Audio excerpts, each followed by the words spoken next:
আমাদের রব আসমানকে সাজালেন খুঁটি ছাড়া। আপনার আমাদের রব সেই জমিনকে সাজালেন পানির উপরে, সেই জমিনের নড়াচড়া না করে যেন স্থির থাকে সেজন্য পাহাড় বসাই দিলেন। সেই জমিনে যারা বসবাস করবে প্রাণী জগতের জন্য যা দরকার সেই খাবারটা জমিনের ভিতর দিয়ে আল্লাহ চাষের মাধ্যমে তুলে দেন। বান্দার খাবারের রুচির তারতম্যকে আল্লাহ তাআলা নজরে রেখে বিভিন্ন সিজনে বিভিন্ন খাবার ফলের ব্যবস্থা করে দেন। সেই প্রাণী জগতের জন্য খাবারের যে ব্যবস্থা রব্বুল আলামিন সারা বিশ্ব জুড়ে কোনো না কোনোভাবে সেই খাবারের ব্যবস্থা করে দিয়েছেন।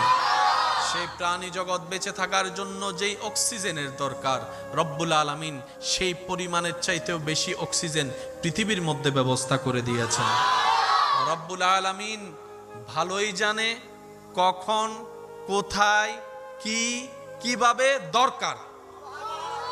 রব সেইভাবেই সৃষ্টি জগৎকে সাজিয়েছেন, কিয়ামত পর্যন্ত তিনি সেভাবে চালাবেন।